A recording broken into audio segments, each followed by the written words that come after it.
All right, let's dive into something I think we can all relate to, getting stuck on that mental hamster wheel. You know the one where negative thoughts just go round and round. Well, today we're going to lay out a really practical guide for how to step off, catch your breath, and get back in the driver's seat of your own mind. This quote just nails it, doesn't it? A mental whirlpool. It's so true. It can start with one tiny little worry, and then before you even realize it, you're being sucked down into this spiral of what ifs and worst case scenarios. It can feel totally out of your control. So that's the big question, right? And the good news, the really good news, is that you absolutely can learn to navigate these currents. We're going to break down the exact tools you need, not just to tread water, but to actually swim right back to shore. Okay, first things first. Before we can figure out how to get out, we've got to understand why we get pulled in. Why does our brain get stuck on repeat like a broken record, playing the one song we really don't want to hear? Now, this is so important to get. This is not a flaw in your character. It's not a weakness. It's actually a feature of your brain's design.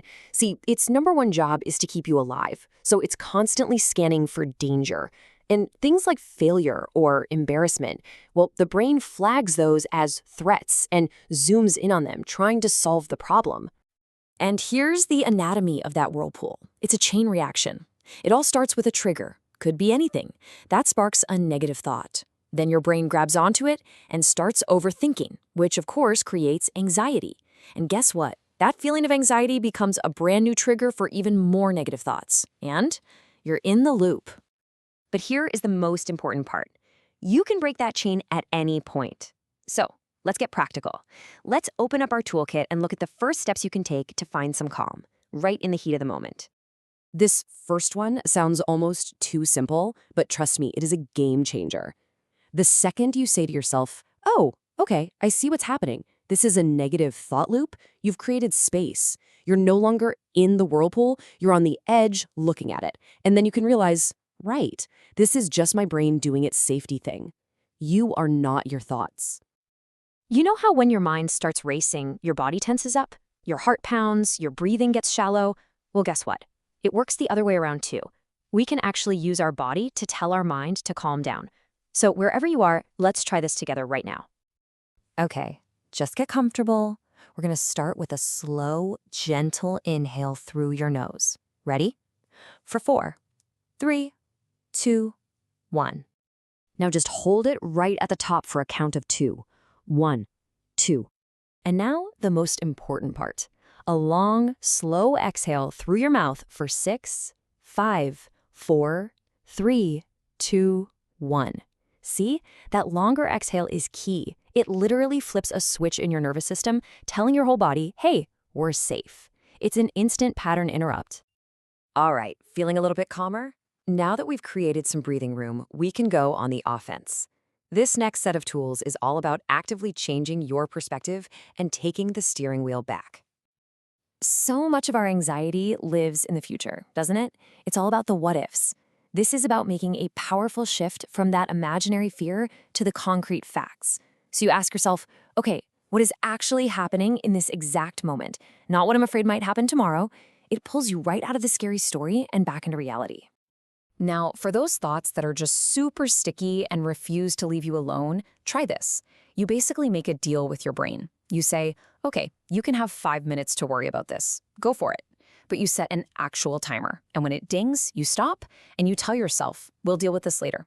It's a way of teaching your brain that you're the one in charge of your focus. Here's another simple but really profound one. Our mental state and our physical state are completely linked.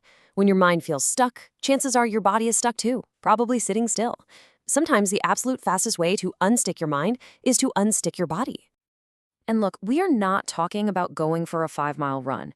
It can be as simple as standing up and doing a big stretch, or walking around the room, or just stepping outside for a breath of fresh air. Any of these things can be enough to break the spell and shift your focus. Okay, now we're getting to the heart of it. So far, we've talked about managing the thought. But what if we could just dismantle it? This one question is the key. Because so many of the fears that play on repeat in our heads are built on assumptions, not actual solid facts. This is where you get to be a bit of a detective. You put that negative thought on the stand and you question it. Do I have real hard evidence for this, or is it just a feeling? Has this been true 100% of the time in the past? And my favorite one, what would I say to my best friend if they said this to me? We are so much kinder and more rational with our friends. It's time to give ourselves that same gift. So all these tools are amazing for first aid, for stopping the loop in its tracks. But now we're going to talk about the long game. How do we use these moments to actually build new, more positive habits? How do we literally start rewiring our brain? So the idea here isn't just to stop the bad thought. It's to consciously and deliberately replace it with something better. Think of your negative thoughts as a well-worn path in a field. We're not just going to stop walking on it.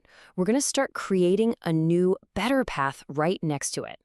Here are a few great examples, but the best one is one that really resonates with you. Pick one or create your own and have it ready.